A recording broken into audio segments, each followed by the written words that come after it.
welcome to NHK. This is awesome, this series. Oh my god. If you guys haven't seen this, you go watch it. This is all about hikikomori, which are, basically people that, the NEET, if you guys have ever heard of NEET, they're the people that live off of their parents. They're supposed to be going to college, and, the parents set them up with room and board, and they go to college and stuff like that, but they end up dropping out of college, and they basically just use their parents' money and just exist in a room and live off 7-Eleven food, and that's their lives. But this is reality. There's a lot of people in Asian countries and in American countries that live like this, and this basically kind of goes over their lifestyle in a semi-humorous, semi-serious way. The psychological things they go through. These people have so much potential, but they don't have any motivation whatsoever to do anything, kind of thing. It's amazing to watch. It's amazing to watch. It's very, very well made. You should own it. Welcome to NHK. Definitely check it out. Kick-ass stuff. Knowing here, this was kind of weird. The character design was pretty cool, actually. It was different from what I'm normally used to. I can tell they went off of the original manga concept art. So how the original manga artist drew his characters. The animation style is a little bit different, but it's about dimensional stuff, like dimensional wars and stuff like that, and it's kind of weird. It's pretty good. I remember more about this than I do like Infinite Revius, because Infinite Revius is really weird, but it was still, it still wasn't so amazing that I remember minute little details about it and stuff like that. It kind of fades away over time. It was good, but it wasn't amazing. So yeah, at your own risk. Mermaid Forest, this is awesome. Basically, this is about, just the fairy tale of, this is a Rumiko Takahashi OVA. Basically, if you eat the flesh of a mermaid, which supposedly are extremely rare or whatever, you become immortal and stuff like that. If it's done in the right circumstances, there's all these rules. It's never like, that's why Rumiko Takahashi is so good, is because she thinks out all the back plots and the pre-plots, and she thinks out the whole concept of everything before she really puts it. So it's not just this flat basic story. It's there's more to it, more than you probably ever know, kind of thing. It's really, really good though. It's pretty violent, very, very serious. It is not like a lot of our other series, which are nice, happy and bubbly and comedic and stuff like that. Very, very, very serious anime. Very, very good though. But basically, it's about this guy that eats the flesh of the mermaid, and then he runs into this girl that's also ate the flesh of the mermaid, and both of them, kind of spark on a relationship kind of thing. But they're pretty much immortal, so it's kind of interesting. Let's see.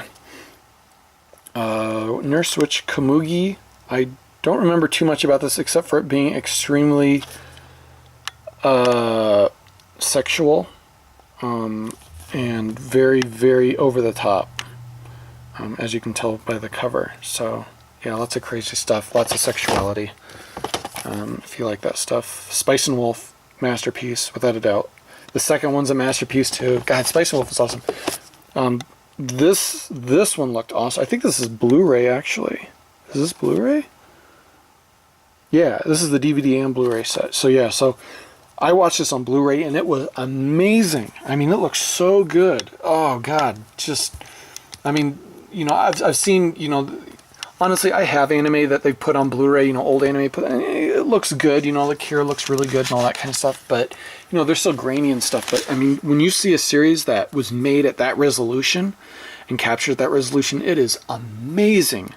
It is absolutely incredible. And this is just one of those, I watched season 2 and I was just in awe, just all the little details. You can see all the little bricks and, because you think of, you know, TV series when they make backgrounds for stuff, they have to, you know, put details into it to a certain level, but not too much because, you know, you can't really see that much on your TV.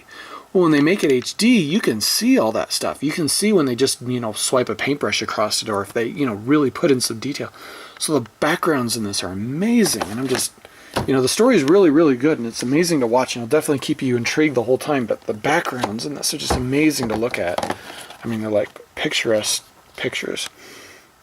This is Risky Safety. I know these originally came in like little box set, but I didn't actually buy this. I got this in a raffle at one of those things. Keep in mind, you know, the only things I ever got from these meetups, I got local anime meetups. I got Risky Safety, which is actually really good. I wanted this because I had already seen it. I was planning to buy it, I just hadn't yet. That's basically, you know, like the, you know, you have the angel and the devil sitting on each of your shoulders, you know. Basically, it's kind of the same characters, the same person. So they, depending on the person's mood they're bound to, is who they'll pop into. So if the person starts to lean towards nice, this person will pop into, you know, the angel little character, and then the angel will start giving instructions until the person starts having second thoughts, and then the, you know, the devil thing will pop out, you know, and stuff. They're both, I mean, they're both nice. They're not really, neither of them are really evil, but it's really cute. You should see it. Onegai Teacher, super, ultra popular, super cult, without a doubt. This, I guess you could say this, if not any other series, because I've seen Pocky in a million other series, but this series definitely put Pocky on the, you can see it right on the damn side. These guys put Pocky on the radar for Americans when it came out. And then Onegai Twins, which is, yeah, very questionable, borderline lolicon stuff, but also really, really good and funny. Let's see. Well, it's not. I guess it's more incest. It's incest is what it is. Because, you know, the series is always about, you know, the questionable thing, you know, should you date your teacher? But if your teacher's an alien, it's okay. But she's still like hella older than you, you know. And then this is, you know, meet these two girls, live with them all, you know, together, and, you know, start getting into relationships, and then all of a sudden, oh my God, they might be my sisters in real life. Am I going to make that matter? Yeah, that's kind of what that is. Let's see. This is Wings Over Honimus. This is, obviously you can see that label there. This is where that came from for Bandai. This is another one of those things where they released. I think this is Bandai's very first Blu-ray release. Or at least dual Blu-ray release. I honestly think this is their first animation Blu-ray release for Bandai, because this is the exact same thing they released in Japan. Obviously the you know, more, they have Japanese on all this. All this is in Japanese in Japan, but yeah, it's really good. Otaku no Video. If you really like anime a lot, you should own this. This is not just, I mean, this is pretty much a documentary. It really is. But it's a documentary you should own because it's extremely meaningful to, you know, animation culture, because, you know, basically it's a kind of a passive story of Gainax and how they came to be. This chick representing the Daikon, you know, opening movies. If you guys don't know what those are, just look up Daikon 2, Daikon 3 on YouTube, and you'll find them pretty quick. Daikon is very amateurish video, but the shit they did in this amateur, I mean, basically these people making anime in a garage, you know, with really crappy equipment, and the quality is horrible. And they totally pirated they totally pirated some music that they weren't supposed to. From an American band from like the 60s or something, or the 70s. This is more of the story of the Gainax, not so much the Daikon videos, but these guys make this, you know, I mean, just the animation is amazing. Just looking at today is amazing, and to know that they did all of it by hand. I mean, this is insane. You know, like we're talking like explosion. I mean, all the stuff that you saw in Evangelion, they were doing that kind of stuff in this like video that they made out of their garage. The original Evangelion TV series, or like, you know, Gunbuster would be a better example. You know, that kind of stuff. They're doing that kind of animation. Obviously, it was really cheap looking. You know, but the animation itself, you know, getting past the fact that they didn't have professional tools to make it with. What they did in it is absolutely incredible. This video kind of goes over the guys that, you know, kind of founded Gainax, and lots of interviews with like real people. Like you'll see actual like real people in this. And then basically, you know, when the Macross Super Dimensional Fortress Macross movie, Do You Remember Love, came out, or, you know, basically how that motivated them to, you know, form Gainax and all this kind of stuff. It's very important. It's a very important. It's an anime and it's interviews. So they interview all these otaku and all these really nerdy otaku that scare the shit out of you, but it's amazing. You should see it if you're a fan. If you're a fan or if you care about animation history whatsoever, definitely something to own, because it is very important. It's very relevant to today, the Gainax today. Sorry. Overman King Gainer, this is, I mean, I look at this and it's just like the, you know, all the Gundam stuff and all the brain powered and stuff like that. It's a lot like that. Really cool. I love this series. Very fast paced. Everyone's always going and going and going and going, and it, you know, there is no one ever stops to rest or anything. It's, you know, everyone's moving, everyone's going. It's basically about these people that, you know, they live in, it's, you know, far in the future, and everybody has to live under domes because mankind has made the world inhospitable and stuff like this. But supposedly they've heard of an area that's now hospitable after all these years, and they have a exodus from this dome. They keep using that word, the English word of exodus, over and over in this, because that's literally what they're doing. They're having an exodus from one of these domes. All the people, they kind of steal all these dome sections with all the population, and they just start heading towards that, and all these other people try to stop them and stuff, and they can't. And it's just really, really funny. So, but it's really, really good. Very well made. A lot of comedy, a lot of fun to watch. Really fast paced. Not a lot of people have heard of it, but the animations are really amazing. It's really, really fun to watch. One of those diamonds in the rough a lot of people miss over. Yeah, it's, you know, like my third or fourth favorite animation of all time. Oh God, this is genius. God, such an awesome movie. If you haven't seen it, awesome. Susumu Hirasawa. So, okay, Hirasawa is also, Susumu's his first name. So, he does all the, he did the openings for Paranoia Agent, if you've ever seen it. He does all the music for Berserk, and in the movie Berserk.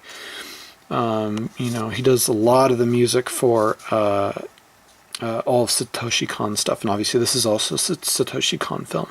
Honestly, this, in my opinion, this is Satoshi Kon's best film. Oh, I absolutely love it. It is awesome.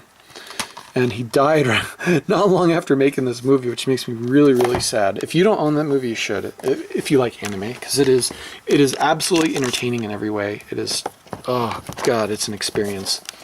Tree of Palm, this is kind of bland.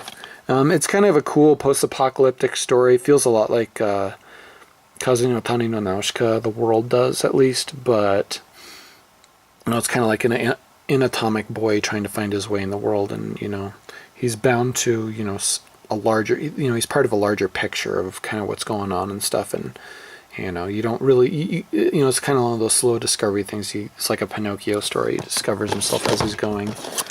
Let's see, to become more real instead of just like a, you know, a doll or whatever. Perfect Blue, of course. This is awesome Satoshi Kon. Man, there's a rape scene that they do in here, and it's iconic. And if anyone that's seen this movie knows exactly what I'm talking about. But I know that sounds really bad, a rape scene. It's not supposed to be, you know, like a real rape scene. It's supposed to be a fake rape scene, you know, because they're filming it for a movie. They're filming a movie in this movie. But the way Satoshi Kon puts the visuals on it and puts the ambience around it, it makes it seem like she is really, really actually getting raped for real. It's crazy. The scene is very, very uncomfortable, but it's also genius. So, but yeah, it's really cool. If you haven't seen it, you should definitely check it out if you like the horror stuff. I don't have a lot of horror stuff, but that's one of it's more suspense than horror, but it's really, really good. Phantom of the Inferno. This is kind of like a role playing. This is like a choose your own adventure DVD game. Yeah, I don't know. I mean, the original has lots of hardcore hentai in it and stuff. This doesn't. This is ages 18 plus. There's no way. The original has like, you know, I mean, you basically bang all these girls is part of it, but they took it out of this thing. I never went through the whole thing. I think I went through one story and died, and I was like, okay, that's interesting. But I thought it was cool. I thought it was something that might have been up and coming, but it never really did. When it came out in Japan, there was a lot of advertising around it, so I have a lot of really cool wallpapers from it and stuff like that, because it looked really cool, the concept of it. But yeah, once I actually had it in my hands, it wasn't that cool. Photon, this is one that a lot of people, this is you know, the same general team and manga artists that made Tenchi Muyo. If you haven't seen this, you should. It's actually really good start to finish. Lots of sexual innuendo, lots of it. But you know, the creator Tenchi Muyo, he just loves shit like that. You know, he just loves. He actually made a real hentai. It doesn't show. I mean, it shows boobs and stuff, and you know, I mean, it doesn't show details, but you know, it shows way more than you'd ever see in like Tenchi Muyo or Photon. You see a lot in Photon. There's a lot of nudity in this. I don't know if they still sell this anymore. I haven't seen this on anything. I know US Manga Corp is for it, but I'm sure you can find it somewhere. It is actually really, really good. It's a really good story.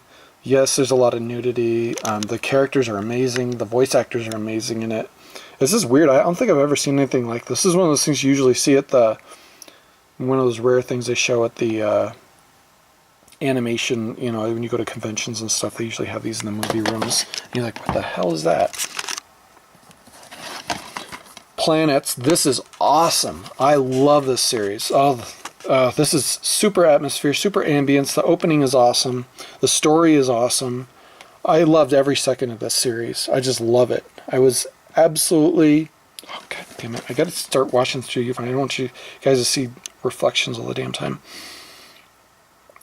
It's basically space and collecting dust. You know, the main problem is all this garbage in space.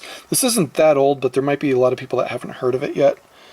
Because they made this, and at the exact same time they made an anime called Planet's Phase, which was different and not as good as this. Basically trash collectors in space, and you know, kind of the real world things, you know, you got to go through in space, and they're pretty realistic to, you know, the physics of space and all that kind of stuff. You know, but it's more like, you know, this is like 20 years from now, maybe. You know, I mean, space is, you know, easier to get to. They have more modular space stations, and people just live and work in space, collecting up, you know, trying to clean up all the junk in space, basically, and that's their jobs. And that's what this whole thing is about. It's amazing. It's a really amazing. It jumps into some bigger things later, but you know, they try to keep it as realistic as possible. But it is absolutely amazing, without a doubt. You should definitely see it. Plastic Little. This is really good. I don't know why ADV decided it would be fun to put a jiggle meter on this. This is 80s anime. It's, you know, it's like yeah, I think it's just an OVA or something. It's not a movie. There's a lot of nudity in it though, and they put jiggle counters in it all the time. That was like the little gimmick they put on this, is the jiggle counter. They only did it in this thing, in this one animation too. They didn't do it in the VHS. They only did it in this DVD thing for some reason. I don't know, probably because they could overlay it. You can't do that on VHS, but it's pretty cool. It's not bad. The character creator, the guy that did the character designer for this, he's famous for making naked girls. He really is. He is famous for making nude females. He's made hentai. He's made a lot of that stuff. That's what he's famous for. People buy his art books for his naked representation. So, you know, he has a lot of naked characters in this, and it'd be dumb to not have naked characters, because that's what he excels at. That's what he's famous for. So, Satoshi Urushihara. Yeah, that's his name. I know I should know that, being a fan and stuff like that. I'm not a big fan of his. I just know who he is. It's hard to remember everybody. Princess Tutu. This is freaking awesome. Oh, God. I know it sounds horrible. Anyone that hasn't seen this, it sounds really, really bad. But it's actually genius. Basically, they took the Nutcracker and all the music from the Nutcracker, and they spun it into a story with a duck that turns into a human. And it's very visually stimulating. it's amazing to watch. It's amazing to experience. It's not just, you're just watching this. It's not like the other animes where you're just watching an anime and all this. It's art. It's a piece of art. You're watching a piece of art. And there's not a lot of, I mean, there's socializing in it and stuff like that, but it's like, it feels more like Last Exile, where, you know, the design is completely different, you know. It's hard to explain. It's really, really hard to explain. The best thing I can do is look up Nain Princess Tutu music video on YouTube, and you'll see a really cool music video someone made that, you know, really represents the visual style of Princess Tutu, and maybe after you see that you'll be interested in it. It's hard to say. I honestly didn't think it was going to be that good, and oh my god, it ended up being awesome. Project Aiko, this is classic, super popular cult in 80s. Very, very popular. It's like, you know, little girl Superman. She's really, really, really, really, really strong. You know, destroying all anime physics. You don't know why she's strong, she just is. I'm sure she's an alien of some sort, and these are just, you know, several OVA movies that they made and stuff like that. They're pretty cool.